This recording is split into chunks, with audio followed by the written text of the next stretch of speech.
இந்த பத்திரிகையாளர் சந்திப்பு பாரதிய ஜனதா கட்சி சார்பாக திருப்பரங்குன்றம் அதை மையப்படுத்தி திராவிட முன்னேற்ற கழகத்தினுடைய அரசு செய்யக்கூடிய தவறுகளை, குறிப்பாக நீதியரசர் அவருடைய தீர்ப்புக்கு பிறகு அதை மதிக்காமல் ஒரு மத மோதலை உருவாக்குவதற்கான எல்லா முயற்சியிலும் நம்முடைய திராவிட முன்னேற்ற கழகத்தினுடைய ஆளுகின்ற அரசு இறங்கியிருக்கின்றார்கள் என்பதெல்லாம் உங்கள்கிட்ட பகிர்ந்து கொள்வதற்காக இந்த சந்திப்பு நடந்து கொண்டிருக்கிறது. நண்பர்களே, கொஞ்சம் நாங்கள் டீட்டெயிலாக அதில் பேசணும்னு நினைக்கிறோம். ஏன்னா நேரடியாக அந்த மதுரை உயர்நீதிமன்றம் கொடுத்துருக்கக்கூடிய தீர்ப்பு, அதன் பிறகு கண்டெம்ப்ட் ஆஃப் கோர்ட்டு, அது உங்களுக்கு தெரியும். கொஞ்சம் பின்னாடி இருந்து ஆரம்பிக்கிறோம். இந்த இஷ்யூவை பொறுத்த வரைக்கும் 1862 இது ஒரு டாக்குமெண்டடாக இது ஒரு இஷ்யூவாக இருக்குது. ஏன்னா 1862 1912 2 ஆண்டுகளில் ஆங்கிலேயர்களுடைய ரெக்கார்டு படி இந்த மலையினுடைய உச்சியில் லைட் அமைக்க வேண்டும் என்று முயற்சி செய்த பொழுது அன்னைக்கு இருந்த மேஜிஸ்ட்ரேட் வந்து லைட் அமைப்பதற்கு அன்னைக்கு அனுமதி கொடுக்கல. அதனால் மதக்கலவரம் ஏற்படும் என்கின்ற காரணத்தை காட்டி 1990 காலகட்டத்தில் ஹிந்து முன்னணி அமைப்பு, அதனுடைய தலைவர்கள் அதை வந்து ரொம்ப மிக தீவிரமாக இதை கையில் எடுத்து நீதிமன்றத்தினுடைய உதவியை நாடி நிறைய டாக்குமெண்ட்டை ப்ரெசென்ட் பண்ணாங்க. அதில் மிக முக்கியமானது 1920 ஃபைல் பண்ண ஒரிஜினல் சூட் OS. அந்த 1920 ஃபைலான அந்த ஒரிஜினல் சூட், குறிப்பாக இந்த மலை, அதில் நம்முடைய முருகர் அவருடைய கோவில் எங்கே இருக்குது, காசி விஸ்வநாதர் கோவில் எங்கே இருக்குது, தர்கா எங்கே இருக்குது, இதை வந்து டிமார்கேஷன் செய்ய வேண்டும் என்பதற்கான சூட்டு. அதன் அடிப்படையில் 1920 ஃபைல் பண்ண OS சூட்டுக்கான தீர்ப்பு 1923 கிடைக்குது, ஒரு லோவர் கோர்ட் மதுரையில். அந்த தீர்ப்பு மிகச்சரியாக அந்த தீர்ப்பில் சொல்கிறாங்க, தர்கா எங்கே இருக்குது, இந்த நெல்லித்தோப்பு அப்படிங்கிற இடம் எங்கே இருக்குது, அங்கிருந்து தர்காவுக்கு கனெக்ட் பண்ணக்கூடிய படிக்கட்கள், இந்த 3 மட்டும்தான் இஸ்லாமிய நண்பர்கள் அவங்க கையில் இருக்கக்கூடிய விஷயம். ஒன்று மேலே மலை உச்சியில் அட் த டாப் இருக்கக்கூடிய தர்கா, சிக்கந்தர் தர்கா. அதற்கு நெல்லித்தோப்பு என்பது ஒரு சமப்பகுதி, இந்த மலைக்கு இடையில் இருக்கக்கூடிய சமப்பகுதி. அங்கே இறந்து போனவர்களுடைய சடலங்கள்லாம் இஸ்லாமிய மத அடிப்படையில், மரியாதை கலந்த அடிப்படையில் அங்கே வச்சுருக்கிறாங்க. அங்கிருந்து மேலே ஒரு கல்லை குடைந்து ஏறக்கூடிய படிக்கட்டு, இந்த 3 மட்டும்தான் இஸ்லாமியர் அவர்கள் கையில் இருக்கக்கூடியது. மிச்சது எல்லாமே இந்துக்களுக்கு சொந்தம், மலை முழுவதுமாக இந்துக்களுக்கு சொந்தம் அப்படிங்கிற தீர்ப்பு. அதை எதிர்த்து 1923 வந்த தீர்ப்பை எதிர்த்து மெட்ராஸ் ஹைகோர்ட் வர்றாங்க. 26 மெட்ராஸ் ஹைகோர்ட்டு இந்த மதுரை கீழே இருக்கக்கூடிய லோவர் கோர்ட் கொடுத்த தீர்ப்பை ஸ்டே பண்ணுறாங்க. அதன் பிறகு இந்தியாவினுடைய சுதந்திரத்திற்கு முன்பு உச்சபட்சமாக இருக்கக்கூடிய பிரிவி கவுன்சில் இன்னைக்கு சுப்ரீம் கோர்ட் மாதிரி பிரிவி கவுன்சிலுக்கு போகிறாங்க. 1930 காலகட்டத்தில் பிரிவி கவுன்சில் மதுரையில் கீழே இருக்கக்கூடிய நீதிமன்றம் கொடுத்த தீர்ப்பை ஊர்ஜிதம் செய்கிறாங்க. 1920 ஒரிஜினல் சூட், 1923 வந்த தீர்ப்பை ஊர்ஜிதம் செய்கிறாங்க. இந்த நெல்லித்தோப்பு என்கின்ற இடம் இஸ்லாமியத்துக்கு சொந்தமானது, மேலே இருக்கக்கூடிய தர்கா அது அவர்களுக்கு சொந்தமானது, மேலே ஏறக்கூடிய படிக்கட்கள் அவர்களுக்கு சொந்தமானது. மற்றபடி இந்த மலை முழுவதுமாக இந்து சமுதாயத்திற்கு, குறிப்பாக இந்த கோவிலுக்கு சொந்தமானது.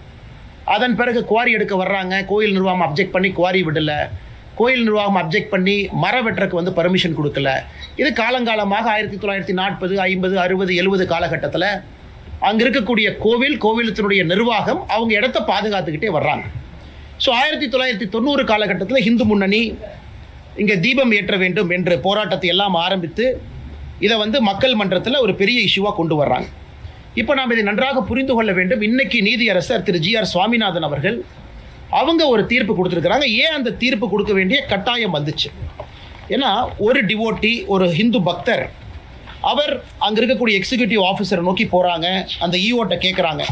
28/10/2025 ஒரு அந்த ஹிந்து டிவோட்டியாக இருக்கக்கூடிய ராம ரவிக்குமார் அவர்கள் இந்த மாதிரி தீபத்தை ஏற்ற வேண்டும். எங்கே ஏற்றணும்னா தீபத்தூணில் ஏற்ற வேண்டும். இத்தனை காலமாக உச்சி பிள்ளையார் கோவில் பக்கத்தில் ஏற்றுறாங்க அப்படின்னு 28/10/2025 ரெப்ரசன்டேஷன் கொடுக்குறாங்க எக்ஸிக்யூட்டிவ் ஆஃபீஸருக்கு. ஈஓ வந்து 3/11/2025 அதை ரிஜெக்ட் பண்ணுறாங்க. நாங்கள் பர்மிஷன் கொடுக்க மாட்டோம், இத்தனை காலமாக எங்கே ஏற்றணுமோ அதே உச்சி பிள்ளையார் கோவிலில் தான் ஏற்றுவோம் என்று. அதன் பிறகு ராம ரவிக்குமார் அவர்கள் மதுரை கிளை, மெட்ராஸ் ஹைகோர்ட்டினுடைய மதுரை கிளை, அங்கே அவங்க ரிட் பெட்டிஷன் ஃபைல் பண்ணுறாங்க. 32317 என்கிற ரிட் பெட்டிஷனை. இந்த மாதிரி எனக்கு வந்து ஈஓ பர்மிஷனை டினை பண்ணியிருக்கிறாங்க, எனக்கு நீங்கள் அனுமதி கொடுக்க வேண்டும், என்னுடைய மத புண்பட்டு இருக்குது அவர் கேட்குறார். அதன்படி நீதியரசர் அவர்கள் டிசம்பர் மாதம் 1ஆம் தேதி, சில நாட்களுக்கு முன்பு 1/12/2025 தீர்ப்பு கொடுக்குறாங்க. அந்த தீர்ப்பு மிக தெளிவாக பல விஷயத்தை அதில் பேசுகிறாங்க. அவங்க இந்த டிமார்கேஷன் இஷ்யூக்குள்ளேயே போகலை. இந்த மலையை பொறுத்தவரை சிக்கந்தர் தர்கா இஸ்லாமியர்களுக்கு சொந்தமானது, நெல்லித்தோப்பு இஸ்லாமியர்களுக்கு சொந்தமானது, படிக்கட்டு ஏறுறது இஸ்லாமியர்களுக்கு சொந்தமானது, மற்றபடி இந்த மலை மிச்ச பகுதி எல்லாமே அந்த கோவிலுக்கு சொந்தமானது, குறிப்பாக தீபத்தூணும் கோவிலுக்கு சொந்தமானது என்கின்ற தீர்ப்பில் ஊர்ஜிதம் செய்கிறாங்க. இதற்கு முன்பு இருந்த தீர்ப்பு தான் இது. அதன் பிறகு நீதியரசர் அவர்கள் 2 முக்கியமான கருத்துக்களை வைக்கிறாங்க. ஏன் வைக்கணும் அப்படின்னாங்க, தமிழகத்தினுடைய சட்டத்துறை அமைச்சர் திரு ரகுபதி அவர்கள் வேண்டுமென்றே பத்திரிகையாளர் நண்பர்கள் சந்திப்பில் வேண்டுமென்றே சில பொய்களை சொல்லியிருக்கின்றார்கள். அதாவது ஒரு சட்டத்துறை அமைச்சராக இருந்து சத்திய பிரமாணம் எடுத்து பணி செய்ய வேண்டிய ஒருவர் சில பொய்களை சொல்லியிருக்கிறாங்க. நீங்கள் நல்லா பாருங்கள். அதாவது மதுரை நீதியரசர் அவர்கள் தவறான ஒரு தீர்ப்பை கொடுத்துருக்குறாங்க அப்படிங்கிற வாதத்தை திரு ரகுபதி அவர்கள் வைக்கிறாங்க. என்ன வாதத்தை வைக்கிறாங்கன்னா, இதில் இருக்கக்கூடிய பிரச்சனை எல்லாம் 2014 முடிஞ்சிருச்சு. 2014 அந்த பிரச்சனை முடிஞ்சிருச்சு. அன்னைக்கே டிவிஷன் பெஞ்சு தீர்ப்பு கொடுத்துட்டாங்க. டிவிஷன் பெஞ்சினுடைய தீர்ப்பு படி உச்சி பிள்ளையார் கோவிலில் மட்டும்தான் நாம் தீபத்தை ஏற்றணும், மேலே போக வேண்டிய அவசியம் இல்லை. அதனால் நீதியரசர் அவர்கள் தன்னுடைய கடமையை சரியாக செய்யலை அப்படின்னு. இதை மாண்புமிகு நீதியரசர் அவர்கள் டிசம்பர் 1 கொடுத்த தீர்ப்பில் மிக முக்கியமாக இந்த பாயிண்ட்டை ஹைலைட் பண்ணி பேசியிருக்கிறார். அவர் எதுவும் மறுக்கலை. இந்த பாயிண்ட்டை ஹைலைட் பண்ணி பேசுகிறார். அதை மட்டும் ஆங்கிலத்தில் உங்களுக்கு படித்து காட்ட விரும்புகின்றோம். அதாவது 2014 போட்டிருக்கக்கூடிய ரிட் பெட்டிஷன் எதை ரகுபதி அவங்க கோட் பண்ணுறது, 2017 டிவிஷன் பெஞ்ச் ஆர்டர், இது இரண்டும் என்ன சொல்கிறாங்கன்னா, அதில் பெட்டிஷனர் என்ன கேட்குறாங்கன்னா, தீபத்தை மலையினுடைய உச்சபட்சமான உச்சியில் ஏற்ற வேண்டும் என்று கேட்கின்றாங்க. So the petitioner wanted the deepam to be lit at the hilltop. He further argued that lighting the lamp near Moksha Deepam is not in consonance with the scripture. The learned judge rightly rejected the request. அவர் 2014 தீர்ப்பை சரின்னு தான் சொல்றார். This was because the title over the hilltop has already been declared as vesting in the Muslim. மலையினுடைய உச்சி பகுதி top most part, அது இஸ்லாமியர்களுக்கு சொந்தமானது என்கின்ற 1920 OS தீர்ப்பை இருக்கு. A settled issue cannot be reopened அப்படிங்கிறார். நான் இந்த இஷ்யூவை திரும்ப ரீஓப்பன் பண்ணல. ஆனால் இன்னைக்கு பெட்டிஷனரை முன்னாடி என்ன கேட்குறாங்க, தீபத்தூணில் இதை ஏற்ற வேண்டும் என்று கேட்கின்றார்கள். தீபத்தூண் என்பது மலையினுடைய உச்சியில் இல்லை. 2014 தீர்ப்பு, 2017 தீர்ப்பு என்பது மலை உச்சியிலே தீபத்தை ஏற்ற வேண்டும் என்கின்ற தீர்ப்பு. அதற்கு மாண்புமிகு நீதியரசர் அவர்கள் அந்த காலகட்டத்தில் கொடுக்கல. அது சரியான காரணம் தான். ஏன்னா இந்த நீதியரசர் சொல்றது அது மிக முக்கியமாக தர்காக்கு சொந்தம்னு அது ஊர்ஜிதம் ஆயிடுச்சு. ஆனால் தீபத்தூண் என்பது மலையினுடைய உச்சியில் கிடையாது. யாருமே போய் தர்காவுக்கு பக்கத்தில் தீபத்தூணில் ஏற்ற வேண்டும் என்று சொல்லல. தர்காவிலிருந்து 50 மீட்டர் தூரத்தில் கொஞ்சம் கீழே இருக்கக்கூடிய தீபத்தூணில் ஏற்ற வேண்டும் என்பதுதான் இன்னைக்கு போட்டிருக்கக்கூடிய ரிட் பெட்டிஷனுடைய சாராம்சம். த mask is at the highest peak, the தீபத்தூன் is at the lowest peak. இரண்டுமே வேறு வேறு மலை உச்சியில் இருக்கு. அதனால் இதை ட்ரையல் ஜட்ஜு 1920 ரெகக்னைஸ் பண்ணிட்டாங்க. நான் இதை தவறாக பார்க்கல. அதனால் தீபத்தூணில் அவங்க கார்த்திகை தீபத்தை இந்த பெட்டிஷனர் கேட்டபடி ஏற்றுவதற்கு நான் அனுமதி கொடுக்கிறேன். இதை சட்டத்துறை அமைச்சர் அவர்கள் திருச்சி பத்திரிகை நண்பர்கள் முன்னாடி 2014 2017 ரிட் பெட்டிஷனை கோட் பண்ணுறாங்க. அதே தவறு. அதை முதல்ல இந்த பத்திரிகை மன்றத்தில் நாங்கள் தெரியப்படுத்த விரும்புகின்றோம்.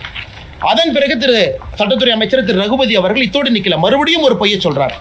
என்ன பொய்யை சொல்கிறாருன்னா, 1996 ஒரு தீர்ப்பு எங்களுக்கு சாதகமாக வந்திருக்கு, 2014 தீர்ப்பும் எங்களுக்கு சாதகமாக வந்திருக்கு, 17 சாதகமாக வந்திருக்கு, 1996 சாதகமாக வந்திருக்கு. 1996 தீர்ப்பு என்பது அந்த ஆண்டுக்காக கேட்கப்பட்டது. அப்போ நீதியரசர் சொல்கிறாங்க, 1994 உச்சி பிள்ளையார் கோயில் ஏற்றுங்கன்னு சொன்னேன், 95 ஏற்றுங்கன்னு சொன்னேன். இப்போ நீங்கள் 96 கேட்குறீங்க. எனக்கு 3 நாள் மட்டும்தான் இருக்குது. ஆனால் இந்த ஆண்டு நீங்கள் உச்சி பிள்ளையார் கோவிலில் ஏற்றுங்க. அதே நேரத்தில் தேவஸ்தானமோ வேறு யாரோ வேறு இடத்துல ஏற்ற வேண்டும் என்றால் அதுக்கு ப்ரொசீஜரும் கொடுக்குறாங்க. தர்காலிருந்து 15 மீட்டர் தள்ளி ஏற்றுங்க அப்படின்னு. ஸோ 1996 தீர்ப்பை பொறுத்தவரையும் குழப்பமில்லை, 2014 குழப்பமில்லை, 2017 குழப்பமில்லை. இந்த மூன்றும் வேறு வேறு விஷயத்தை எடுத்து இன்னைக்கு ரகுபதி அவர்கள் ஒரு பொய்யை சொல்லி பத்திரிகை நண்பர்கள்ட்ட இன்னைக்கு நீதியரசர் அவர்கள் தவறான தீர்ப்பை கொடுத்திருப்பதா சொல்றாங்க. இதை முதல்ல உங்களுக்கு கிளாரிஃபை பண்ணணும். அந்த மலையை பொறுத்தவரை தீபத்தூண் என்பது மலையினுடைய உச்சியில கிடையாது. மலையினுடைய உச்சியில தர்கா இருக்கு. அதை யாரும் கூட வேண்டும் என்று கேட்கல. அது வேறு. தீபத்தூண் என்பது அந்த 2 மலையில் இருக்கக்கூடிய அந்த சிறிய மலையினுடைய உச்சியில தீபத்தூண் இருக்கு. அதைத்தான் என்று கேட்டிருக்கின்றார்கள். அதற்கு நீதியரசர் அவர்கள் அனுமதி கொடுத்திருக்கிறாங்க. இதோட அவங்க நிக்கல. நீதியரசர் அவர்கள் அனுமதி கொடுத்தாங்க. எப்ப அனுமதி கொடுத்தாங்க? 1/12/2025 கொடுக்குறாங்க. ஸோ கார்த்திகை தீபம் 3ஆம் தேதி வருது. 2ஆம் தேதி கோவிலினுடைய ஈஓ ஒரு அப்பீல் போடுறார். ஒரு பேருக்கு ஒரு அப்பீல் போட்டு வைக்கிறார். இப்போ நியாயப்படி யாருக்காவது பிரச்சனை இருந்தால் தர்கா அவங்க அப்பீலுக்கு வந்திருக்கணும். இப்போ டிசம்பர் மாதம் 2ஆம் தேதி தர்கா அப்பீலுக்கு வர்றாங்கன்னா அது வேறு விஷயம். ஆனால் கோவில் சொத்தை பாதுகாக்க வேண்டிய ஈஓ அப்பீல் பண்ண வேண்டிய அவசியம் என்ன? அந்த கோவிலினுடைய எக்ஸிக்யூட்டிவ் ஆஃபீஸர் அந்த கோவிலினுடைய சொத்தை பாதுகாக்கணும். தீபத்தூண் என்பது கோவிலினுடைய சொத்து என்பது ஊர்ஜிதமாயிருச்சு 1920 வேறு வேறு காலகட்டத்தில். அப்படி இருக்கக்கூடிய ஈஓ அவர் எதுக்காக அப்பீல் போறாரு? இந்த நீதியை எதிர்த்து அப்பீலும் சரியா ஃபைல் பண்ணல. இதுல இருந்து தெளிவாக தெரிகிறது, அந்த எக்ஸிக்யூட்டிவ் ஆஃபீஸரை திராவிட முன்னேற்ற கழகத்தினுடைய அரசு தூண்டி விட்டு எக்ஸிக்யூட்டிவ் ஆஃபீஸர் அப்பீல் போக வைக்கிறாங்க. தர்கா இன்னைக்கு வந்திருக்கிறாங்க, வக்ஃப் போர்டும் தர்காவும் இன்னைக்கு வந்திருக்கிறாங்க, இதை எதிர்த்து அப்பீல் இன்னைக்கு வந்திருக்கிறாங்க. 2ஆம் தேதி ஈஓ அப்பீல் செய்ய வேண்டிய கட்டாயமே இல்லை. காரணம், ஈஓனுடைய முதல் கடமை கோவில் சொத்தையும் தீபத்தோனையும் ப்ரொடெக்ட் பண்ணும். அடுத்து 3ஆம் தேதி ஈஓ சொல்றாங்க, இல்லை நாங்கள் மலை உச்சியில் ஏற்ற மாட்டோம், தீபத்தூண் ஏற்ற மாட்டோம் என்று சொல்லுகின்றார். அதற்கு இந்த petitioner Rama Ravikumar contempt of court வர்றாங்க. 5 மணிக்கு கண்டெம்ட் ஆஃப் கோர்ட் பெட்டிஷன் எடுக்கிறாங்க. கார்த்திகை தீபம் 6 மணிக்கு. அந்த பெட்டிஷன் வரும்போது தமிழ்நாடு அரசுடைய வழக்கறிஞர் சொல்றாங்க, இல்லை 6 மணி வரைக்கும் பொறுங்க, 5 மணிக்கு எடுக்கிறீங்க. நீதியரசர் அவர்கள் 5 மணிக்கு எடுத்த கண்டெம்ட் ஆஃப் கோர்ட்டை 6:05 வரைக்கும் தள்ளி வைக்கிறார். 6:05க்கும் தீபம் ஏற்றப்படவில்லை என்கின்ற ஒரே காரணத்தினால தான் நேரடியாக பெட்டிஷனருக்கு சொல்றாங்க, நீங்க 10 பேரத்தோட மலை மேலே ஏறலாம், உங்களுக்கு மதுரை உயர்நீதிமன்றத்தில் இருக்கக்கூடிய சிஐஎஸ்எஃப் பாதுகாப்பு இருக்கக்கூடிய சிஐஎஸ்எஃப் அதனுடைய கமாண்டன்ட் பாதுகாப்பு கொடுப்பாங்க. ஏன் சொல்றாங்க? 1ஆம் தேதி கொடுக்கப்பட்ட தீர்ப்பு நேரடியாக கமிஷனருக்கு டைரக்ட் பண்றாங்க, போலீஸ் கமிஷனருக்கும் கலெக்டருக்கும். நீங்க இதை தீபத்தை ஏற்றுவதற்கு உறுதுணையா இருக்கணும். 1ஆம் தேதியும் கமிஷனர் நடவடிக்கை எடுக்கல, 2ஆம் தேதியும் கமிஷனர் நடவடிக்கை எடுக்கலைன்னா மாநில அரசினுடைய காவல்துறை அதிகாரிகள் தன்னுடைய கடமையை சரியா செய்யல. அந்த கடமையை செய்யாத காரணத்தினாலதான் இது ஜுடிஷியல் ஓவர் ரீச் கிடையாது. திரு GR சாமிநாதன் அவர்கள் 3ஆம் தேதி 6:05 கொடுக்கக்கூடிய தீர்ப்புல கண்டெம்ட் ஆஃப் கோர்ட் பெட்டிஷன்ல மாநில அரசு கடமையை செய்யல, காவல்துறை கடமையை செய்யல, கலெக்டர் கடமையை செய்யல, அதனால் சிஐஎஸ்எஃப் நான் அனுப்புறேன், கமாண்டன்ட் நீங்க கூட போங்க, அந்த 10 பேர் தீபம் ஏற்றுவதற்கு அனுமதி கொடுக்க வேண்டும் என்று சொல்லுகின்றார். இதுல எதுவும் தவறாக இல்லை. இதை எதிர்த்து மறுபடியும் அங்க இருக்கக்கூடிய இரண்டு நீதிபதிகள் இருக்கக்கூடிய அமர்வு டிவிஷன் பெஞ்சுக்கு போறாங்க. எப்ப போறாங்க? அடுத்த நாள் அப்பீல் போறாங்க. இந்த பிரச்சனை எல்லாம் 3ஆம் தேதி இரவு நடக்குது. 4ஆம் தேதி காலையில் அப்பீலுக்கு போறாங்க. இந்த நீதியரசர் சிஏஎஸ்எஃப் விட்டது தப்பு, எப்படி அவங்க சிஏஎஸ்எஃப் அனுமதி கொடுக்கலாம், சட்டம் ஒழுங்கு என்பது மாநில அரசுடைய கட்டுப்பாட்டில் மட்டும்தான் இருக்கணும், எப்படி மத்திய அரசுக்கும் மாநில அரசுக்கும் கலவரத்தை ஏற்படுத்த முயற்சிக்கின்றார் என்று நீதியரசரின் மீது இவங்க பெட்டிஷனை போட்டிருக்கிறாங்க கோர்ட்ல. அதற்கு அந்த 2 நீதியரசர்கள் திரு ஜெயச்சந்திரன் அவர்கள் திரு KK ராமகிருஷ்ணன் அவர்கள் சொல்றாங்க, இதுல எந்த தவறும் கிடையாது. 1ஆம் தேதி மாநில அரசுக்கு சொன்னாங்க, 1ஆம் தேதி காவல்துறை கமிஷனருக்கு சொன்னாங்க, 1ஆம் தேதி கலெக்டருக்கு சொன்னாங்க, யாருமே வேலை செய்யல.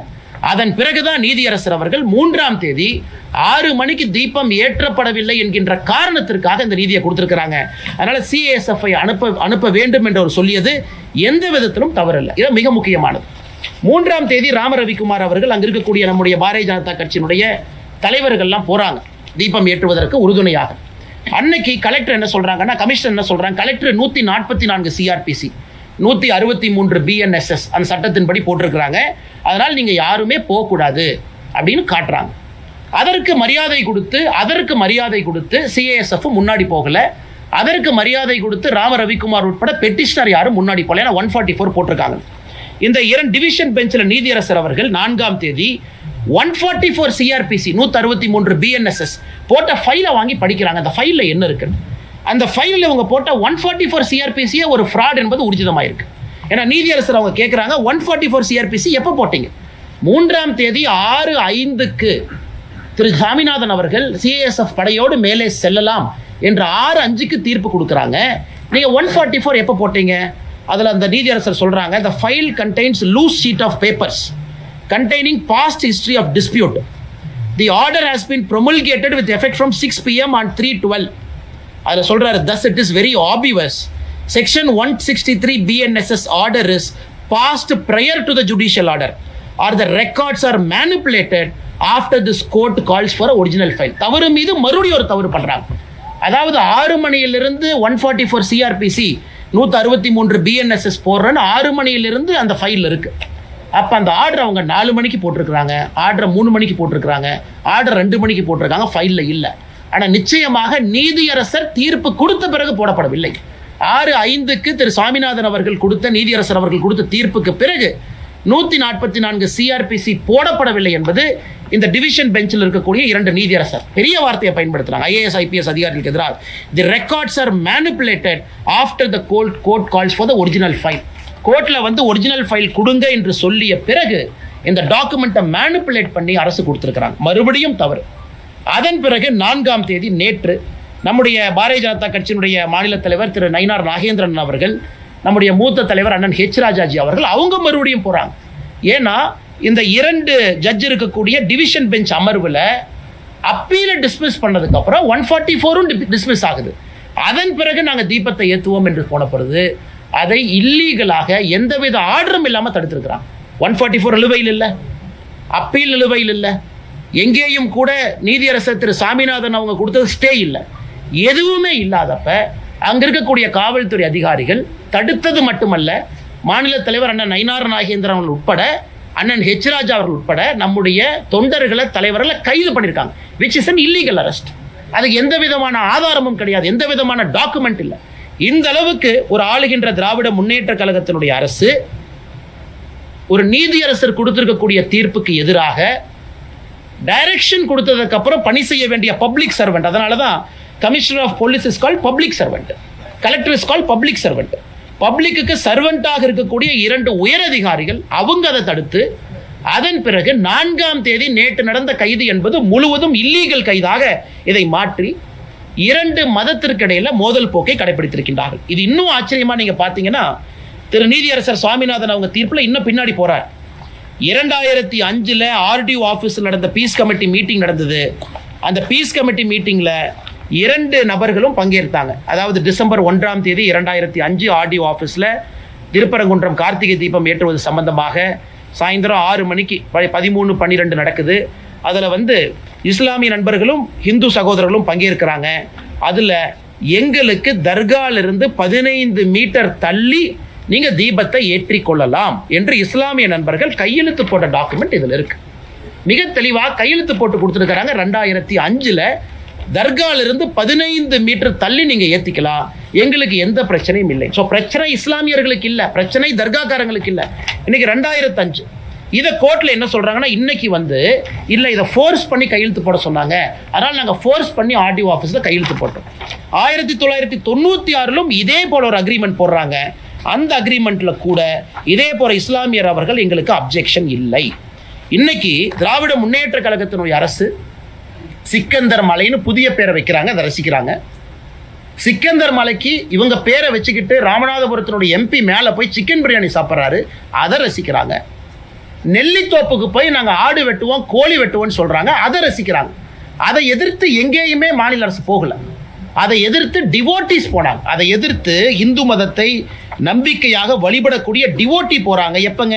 அக்டோபர் 2025, 1 மாதத்துக்கு முன்னாடி அவங்க போய் கோர்ட்டில் ஆர்டர் வாங்குறாங்க, நெல்லித்தோப்பில் ஆடு கோழி வெட்டக்கூடாது. இன்னைக்கு இவ்வளவு ஆர்வமாக தர்காக்காரங்க செய்கிற வேலையெல்லாம் கோவிலினுடைய எக்ஸிக்யூட்டிவ் ஆஃபீஸர் பண்ணுறாரு இன்னைக்கு. ஆனால் அன்னைக்கு நெல்லித்தோப்பில் போய் ஆடு வெட்டலாம் கோழி வெட்டலாம், இவ அப்ஜெக்ட் பண்ணல, தமிழ்நாடு அரசு அப்ஜெக்ட் பண்ணல. சிக்கந்தர் மலைன்னு பேர் சொல்கிறாங்க, தமிழ்நாடு அரசு அப்ஜெக்ட் பண்ணல. அந்த எம்பி 100 பேர்த்து கூட்டு போய் சாப்பிட்றாரு, அப்ஜெக்ட் பண்ணல. அன்னைக்கு எங்கேயுமே அப்ஜெக்ட் பண்ணாதவங்க அன்னைக்கு அந்த நீதி அரசருடைய தீர்ப்பும் கூட அதையும் குறிப்பிட்டிருக்கிறார். மாநில அரசு அப்ஜெக்டே பண்ணல, 2 இந்து பக்தாதிகள் அப்ஜெக்ட் பண்ணதுக்காக இந்த தீர்ப்பு கிடைச்சிருக்கு. அப்படி இருக்கும் பொழுது ஒருதலை பட்சமாக தமிழகத்தில் இந்து மதத்தை நம்பக்கூடிய பக்தர்களுக்கு எதிராக மிக முக்கியமாக அப்பீஸ்மெண்ட் பாலிடிக்ஸ்னுடைய உச்சபட்சமான ஒரு அரசியலை திராவிட முன்னேற்ற கழகத்தினுடைய அரசு செய்கிறாங்க. என் கையில் இருக்கக்கூடிய லிஸ்ட் பார்த்தீங்கன்னா, தமிழகத்தில் எங்கேயெல்லாம் இந்து கோவிலை இடிச்சாங்க, திராவிட முன்னேற்ற கழகம் ஆட்சிக்கு வந்த பிறகு இந்து கோயிலை இடிச்சது. இதில் நிறையா கோவை மாநகர் முத்தானம்மன் கோயிலிருந்து, வேத விநாயகர் டெம்பிள் மின்ட் ரோடு சென்னையிலிருந்து, சூலூர் வாசுதேவர் டெம்பிளிலிருந்து, தஞ்சாவூர் குபேர விநாயகர் டெம்பிளிலிருந்து, கீரவாசல் பகுதி ஆதிமாரியம்மன் கோவிலிருந்து, அரியலூர் மாவட்டம் சனீஸ்வரன் பகவான் கோயில் மேட்டுப்பாளையம், திருவள்ளூர், பெரம்பூர், அது இருக்குதுங்க, லிஸ்ட் இருக்குது. 161 தாண்டிட்டாங்க. அதில் சில ரெக்கார்டை பார்த்தீங்கன்னா கோர்ட்டு சொன்னாங்க இடித்தோம். கோர்ட் எப்போ சொன்னாங்க? சாயந்தரம் தீர்ப்பு கொடுத்தாங்க. எப்போ இடிச்சிங்க? அடுத்த நாள் காலையில் 2 மணிக்கு. அப்போ கோர்ட்டு வேணுமா? அதாவது சில இந்து கோவிலை இடிக்கும் பொழுது கோர்ட்டு சொன்னாங்க நாங்கள் இடித்தோம். அதுக்கு சில order by Madras high court citing encroachment, Madurai corporation high court direction, night கொடுத்தாங்கன்னா காலையில் 2 மணிக்கு இடிச்சாங்க. அன்னைக்கு கோர்ட்டு வேணும், ஏன்னா ஒரு கோவிலை இடின்னு கோர்ட்டு தீர்ப்பு கொடுத்ததுக்கப்புறம் காலையில் 2 மணிக்கு இடிச்சாங்க. ஆனால் இன்னைக்கு அதே கோர்ட்டு திருப்பரங்குன்றம் மலையின் மீது தீபத்தூண்ல தீபத்தை ஏத்துங்கன்னு கோர்ட் சொல்லும் பொழுது இவர்களுக்கு கோர்ட்டு வேண்டாம். கிட்டத்தட்ட 161 கோயிலில் பல இடத்துக்கு சோர்ஸே இல்லை, ஆர்டரே இல்லை. எந்த ஆர்டர் பேசிஸ்ல அவங்க இடிச்சாங்க? கோர்ட் ஆர்டரே இல்லை. அப்படி இருக்கும் பொழுது எத்தனை சர்ச்சை, எத்தனை மாஸ்கை இல்லீகலாக அவங்க இடிச்சிருக்கிறாங்க. திராவிட முன்னேற்ற கழகம் ஆட்சிக்கு வந்த பிறகு 2021 மே 6ஆம் தேதியிலிருந்து தமிழகத்தில் இல்லீகலாக இருக்கக்கூடிய ஒரு சர்ச் என்க்ரோச்மெண்ட், மக்களுடைய பயன்படுத்தக்கூடிய அல்ல புறம்போக்கு நிலம்னு பல கொடுத்துருக்குறாங்க. ஒன்று இடிச்சாங்களா? கிடையாது. எத்தனை மசூதி இடிச்சிருக்கிறாங்க? கிடையாது. தமிழ்நாட்டில் எந்த சர்ச்சும் மசூதியும் ஆக்கிரமிப்பு நிலத்தில் இல்லையா? இருக்கு. ஆனால் என்ன ஒரு நியாயம்? எல்லா இதையும் இடிக்காதீங்க, எல்லாருக்கும் அவங்கவுங்க பகுதியில் வழிபாட்டு உரிமையை கொடுங்க. அதைத்தான் நாம கேட்கிறோம். அல்லது ஒருதலை பட்சமாக 161 கோயிலுக்கு மேலே இடிச்சுட்டு இன்னைக்கு உயர்நீதிமன்றம் ஒரு தீர்ப்பு கொடுத்த பிறகு அதை பின்பற்ற மாட்டோம் என்று சொல்லி மிகப்பெரிய சட்ட பிரச்சனை உருவாக்கி இன்னைக்கு பார்லிமெண்ட்ல போய் பேசுறாங்க. பார்லிமெண்ட்ல பேச வேண்டிய நிலைமை என்னங்க? பார்லிமெண்ட்ல இவர்கள் போய் இந்தியாவுடைய மத நல்லிணக்கத்தை கெடுத்துட்டேன்னு இவங்க பேசணும், அரசியலமைப்பு சட்டத்தை தூக்கி போட்டு விட்டேன் என்று பேசணும், ஒரு கோர்ட்டு கொடுத்த ஆர்டரை ஃபாலோ பண்ணலின்னு தான் பார்லிமெண்ட்ல பேசணும். பார்லிமெண்ட்ல போய் என்ன பேசுறாங்க? திராவிட முன்னேற்ற கழகத்தினுடைய எம்பிக்கள், காங்கிரஸினுடைய எம்பிக்கள், விசிகாவுடைய எம்பிக்கள் என்ன பேசுறாங்க இன்னைக்கு? அதாவது தமிழகத்தில் இந்து மதவாத சக்திகள் தமிழகத்தில் ஜாதி கலவரத்தை, மத கலவரத்தை உருவாக்குறாங்க. இது எப்படி இந்து மதவாத சக்தி ஆகும்? கோர்ட்டுக்கு போய் கோர்ட்ல வெயிட் பண்ணி கோர்ட்டு ஒரு தீர்ப்பு கொடுத்த பிறகு முறையாக போய் அன்னைக்கு 144 சிஆர்பிசி போட்டிருக்கின்றோம் என்று தவறாக சொல்லியும் கூட அதையும் பின்பற்றி பெட்டிஷனர் திரும்ப வர்றாங்க. நேற்று எந்த ஆர்டருமே இல்லாத நாளில் இல்லீகலா இத்தனை பேர்த்தை கைது செய்துவிட்டு இன்னைக்கு சம்பந்தமே இல்லாமல் பாராளுமன்றத்தில் போய் இவர்கள் நாடகம் ஆடி கொண்டிருக்கின்றார்கள். இதை இந்த பத்திரிகையாளர் சந்திப்பு மூலமாக தமிழக மக்களுக்கு எடுத்து சொல்லணும். எந்த அளவுக்கு உங்க ஃப்ராடு பண்ணியிருக்கிறாங்க, எந்த அளவுக்கு பொய்ய சொல்லியிருக்கிறாங்க, எந்த அளவுக்கு ஒருதலை பட்சமாக நடந்திருக்கின்றார்கள், எந்த அளவுக்கு இதே கோயிலில் ஆடு வெட்டு கோழி வெட்டுன்னு சொன்னும் பொழுது பேசாமல் இருந்தவங்க இன்னைக்கு தீபத்தூண்ல தீபத்தை ஏற்று என்று சொல்லிய பிறகு இந்த டிராமா பண்றாங்க. சட்டத்தை பாதுகாக்க வேண்டிய சட்டத்துறை அமைச்சர் 2014-17 தீர்ப்பையும் 1996 தீர்ப்பையும் வேண்டும் என்றே திரித்து, அதுக்கும் இந்த கேஸுக்கும் சம்பந்தம் இல்லை, வேண்டும் என்றே திரித்து இதுல இந்து பெட்டிஷனர் யாரும் மலை உச்சியினுடைய தர்கா இந்துக்களுக்கு சொந்தம் என்று கேட்கவில்லை. That is a settled issue. அது 1920 செட்டில் ஆயிருச்சு. மலையினுடைய உச்சி தர்கா என்பது இஸ்லாமியர்களுக்கு சொந்தம், நெல்லித்தோப்பு இந்துக்களுக்கு சொந்தம் என்று எங்கேயும் கேட்கல. அதையும் செட்டில்டு இஷ்யூ, அது இஸ்லாமியர்களுக்கு சொந்தம். மேலே ஏற படிக்கட்டு இந்துக்களுக்கு சொந்தம் என்று கேட்கவில்லை, அதுவும் சொந்தம். ஆனா மலை உச்சியில் இல்லாம கீழே இருக்கக்கூடிய தீபத்தூணில் நாங்க கார்த்திகை தீபத்தன்று இதை ஏற்ற வேண்டும் என்று ஏத்த போறவங்களை 2 நாட்களாக அலக்கழிச்சு மதுரை மாநகரத்தையே அல்லோலப்படுத்தி அவ்வளவு காவல்துறையை அனுப்பி மக்களுடைய இயல்பு வாழ்க்கையெல்லாம் கேள்விக்குறிக்காக்கிவிட்டு முதலமைச்சர் அன்னைக்கு காலையில் ட்வீட் போடுறார். மதுரைக்கு என்ன தேவை? வளர்ச்சி அரசியலா ஆர் டேஷ் அரசியலா? நான் கேட்கின்றேன், இது ஒரு முதலமைச்சர் போடுற ட்வீட்டா? இது யாரோ சின்ன பசங்க போட்டால் ஏற்றுக்கலாம். மதுரைக்கு என்ன அரசியல் தேவை? வளர்ச்சி அரசியலா ஆர் டேஷ் அரசியலா? அந்த டேஷ்ங்கிறது என்ன? முதலமைச்சர் தன்னுடைய சமூக வலைதள பக்கத்தில் ஒரு டேஷ் என்கின்ற வார்த்தையை கேள்விக்குறியாக்கி விட்டுருக்காரு. டேஷ்னா என்ன? முதலமைச்சர் தானே சொல்லணும். fill in the blanks. நீங்கள் நானும் என்ன வேணாலும். இது முதலமைச்சருடைய ட்வீட். எந்த அளவுக்கு சிறுபிள்ளைத்தனமாக இவ்வளவு பிரச்சனையை செய்துவிட்டு முதலமைச்சர் அவர்கள் இதை போடுறாங்கன்னா உண்மையாலுமே இந்த முதலமைச்சர் அனைவருக்குமான முதலமைச்சரா? இந்துக்களுக்கான முதலமைச்சரா? இஸ்லாமியர்களுக்கான முதலமைச்சரா? கிறிஸ்தவர்களுக்கான முதலமைச்சரா? ஒரு நீதி நிலைப்பாடு ஒரு சட்டமன்றத்தில் ஒரு நீதிமன்றத்தில் சொல்லும் பொழுது முதல் கடமையாக செய்ய வேண்டிய பொறுப்பு சீஃப் மினிஸ்டருக்கு இருக்கு. அதையும் பின்பற்றல. சிஎஸ்எஃப் தமிழ்நாட்டில் அனுப்ப வேண்டிய நிலைமைக்கு தள்ளப்பட்டிருக்கிறோம். இது சம்பந்தமாக நேற்று தமிழக பாரதிய ஜனதா கட்சி சார்பாக நம்முடைய மாநில தலைவர் திரு நயினார் நாகேந்திரன் சார்பாக நம்முடைய உள்துறை அமைச்சர் அமித்ஷாஜி அவர்களுக்கு சம்பந்தமாக பிரீஃப் பண்ணியிருக்கிறோம். என்ன நடக்குது, என்ன பிரச்சனை இங்கே இருக்கு, இவங்க எந்த அளவுக்கு தவறான ஒரு விஷயத்தை செஞ்சிருக்கிறாங்க, எந்த அளவுக்கு நீதிமன்ற அவமதிப்பில் இன்வால்வ் ஆயிருக்கிறாங்க. சிஎஸ்எஃப் அன்னைக்கு ஒருவேளை நான் போறேன்னு சொல்லியிருந்தா மாநில அரசனுடைய காவல்துறைக்கும் சிஎஸ்எஃப்க்கும் கைகலப்பு வந்து இந்திய அளவில் மிகப்பெரிய தலைகுடிவாக நம்ம மாநிலத்துக்கு ஏற்பட்டிருக்கும். அவங்க பின்னாடி போயிட்டாங்க. சரி 144 இருக்கா, நாங்கள் மதிக்கிறோம், பின்னாடி போயிட்டாங்க, அதனால் பிரச்சனை இல்லை.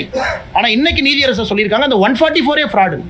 இவ்வளவு தவறுகளை செய்யவிட்டு இன்னைக்கு சுப்ரீம் கோர்ட்டில் ஃபைல் பண்ணியிருக்கிறாங்க. பாருங்க, அபிஷேக் மனு சிங்கிவி அவங்க, விகாஸ் சேகல் அவங்க, இங்கே ஒருத்தருக்கு ஃபீஸ் என்னங்க?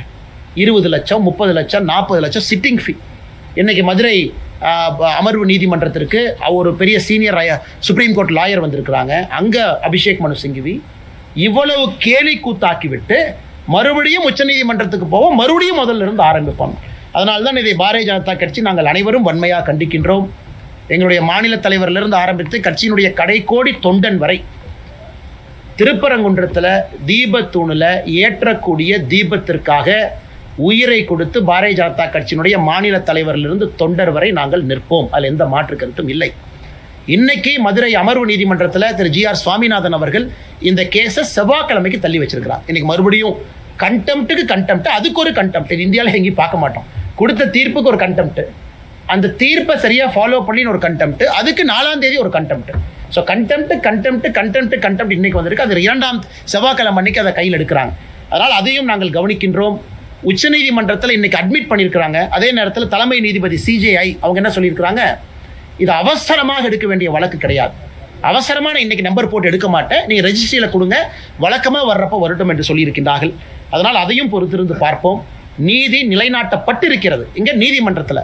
ஆனால் தரையில் மக்களாட்சி என்று சொல்லக்கூடிய ஜனநாயகத்தில் முதலமைச்சர் அதை கேள்விக்குறியாக்கி இவ்வளவு பேர்த்துக்கு பிரச்சனை உருவாக்கி லாட்டி சார்ஜ் மண்டை உடைந்து மாநிலத்தினுடைய இளைஞரணி தலைவர் தம்பி SG சூர்யாவிலிருந்து நிறைய மதுரை மாநகர் மாவட்டத்தினுடைய தலைவர் எல்லாருக்குமே பல இடத்துல காயம் பட்டிருக்கின்றார்கள். எதற்கு இதற்கு போல அநியாயம் பண்ணுறாங்க கேட்டால் எங்களுக்கு மதவாத சக்தி என்கின்ற பெயர்.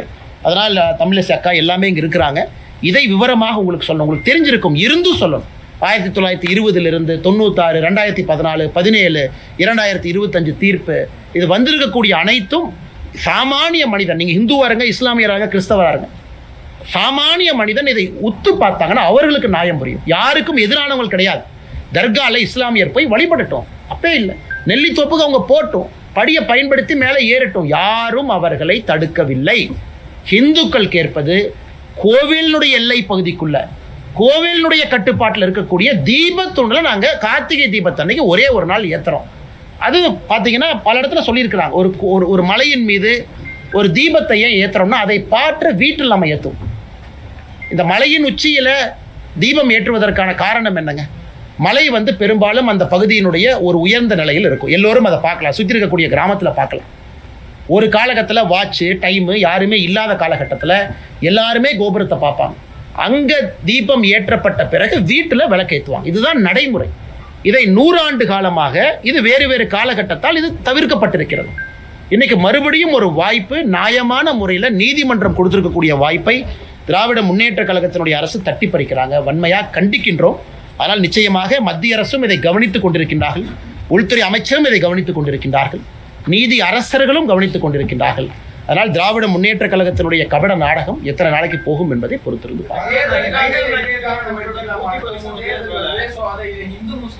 ஆனால் நீங்க பாருங்க, இதுல திரு ராம ரவிக்குமார் அவர்களும் மொத்தம் 6 பெட்டிஷனர். முதல் பெட்டிஷனர் ராம ரவிக்குமார், அவரோட 5 பேர். 6 பெட்டிஷனருக்காகத்தான் நிறைய பேர் அதுவும் கேட்டீங்க, எதுக்கு 10 பேர் அனுப்பணும்? 6 பெட்டிஷனர் கூட 4 பேர் லாயர் இருக்கலாம், 10 பேர். அதனால் இத்தனை பெட்டிஷனரும் இதுவரை அமைதி காக்கிறாங்க. யாரும் இஸ்லாமிய சகோதரர்களுக்கு எதிராக ஒரு வார்த்தை தவறாக பேசலை. யாரும் தர்கா எங்களுக்கு சொந்தம் என்று கேட்கல, யாரும் நெல்லித்தோப்பை எங்களுக்கு சொந்தம் என்று கேட்கல. மிக அமைதியான முறையில் அறவழியில் லட்டி சார்ஜ் அடி வாங்கிக்கிட்டு எல்லாரும் நிற்கிறாங்க. எங்களுடைய உரிமையை நிலைநாட்டி கொடுத்துருக்கக்கூடிய நீதிமன்றம் சொல்லியிருப்பதை நாங்கள் செய்கிறோம். அப்படி இருக்கும் பொழுது எங்கே இவங்க மதக்கலவரத்தை ஏற்படுத்துகிறாங்க? பப்ளிக் ப்ராப்பர்ட்டியை சேதப்படுத்தினாங்களா? இத்தனை போலீஸை குவிக்கிறாங்க, ஆயிரக்கணக்கான போலீஸை மதுரையில் குவிக்கிறாங்க. எங்கேயாச்சும் ஒருத்தர் இந்த பெட்டிஷனர் கூட வந்தவங்க பாரதிய ஜனதா கட்சியினுடைய தொண்டர்கள், இந்து முன்னணியினுடைய தொண்டர்கள், எங்கேயாச்சும் ஒரு பப்ளிக் ப்ராப்பர்ட்டி, ஒரு கார் கண்ணாடி உடைச்சோம், ஒரு பப்ளிக் டிரான்ஸ்போர்ட்டை உடைச்சோம்? இன்னைக்கு கலவரத்தை செய்வது யார்? மதுரை மாநகரத்தினுடைய காவல்துறை. எவ்வளவு பேரிகேட் போடுறாங்க? ஆயிரக்கணக்கான பேரிகேட். கலவரத்தை ஏற்படுத்துறது அவங்க. எங்கேயும் ஒன்றும் உடையல, இவங்க போய் யாரையும் தாக்கல, எந்த பொது சொத்துக்கும் சேதத்தை ஏற்படுத்தல. அப்படி இருக்கும் பொழுது எப்படி மத கலவரம் ஆன்டிசிபேட் பண்றாங்க? இது மட்டும் இல்லப்பா, ஒரே நாள் தீபம் ஏற்றுறது மாத்திரம் மத கலவரம் வந்துருமான்னு ஜட்ஜி பாருங்க. ஒரே நாள் 3ஆம் தேதி டிசம்பர், அக்கா சொல்றாங்க டிசம்பர் 3ஆம் தேதி 6 மணிக்கு தீபத்தை ஏற்றிட்டு வந்துடுறாங்க. அதன் பிறகு 4ஆம் தேதி போறதில்ல, 5ஆம் தேதி போறதில்ல, அடுத்த தீபத்துக்கு போவாங்க. அப்படி இருக்கும் பொழுது எப்படி அதனால் மத கலவரம் ஏற்படும்? அதுவும் நீதியரசர் இன்னும் ஒரு படி போறாரு. இங்க பாருங்க, கோவிலுடைய சொத்தை பாதுகாங்கிறார். இந்த தீபத்தூணே கோவிலுடைய சொத்து. நீங்க தீபத்தை ஏற்றினா தானே அதை பாதுகாக்க முடியும். அதனால தயவு செய்து தீபத்தை ஏத்துங்கன்னு சொல்றாங்க. விசித்திரம், நம்முடைய தலைவர்கள் சொன்னது போல, அக்கா சொன்னது போல, தர்காவினுடைய அதிகாரிகள் போய் அப்பீல் பண்ணல, கோவிலுடைய ஈஓ போய் அப்பீல் பண்றார். இதை விட வெக்க நம்ம எங்கேயாச்சும் பார்த்துருக்கிறோமா?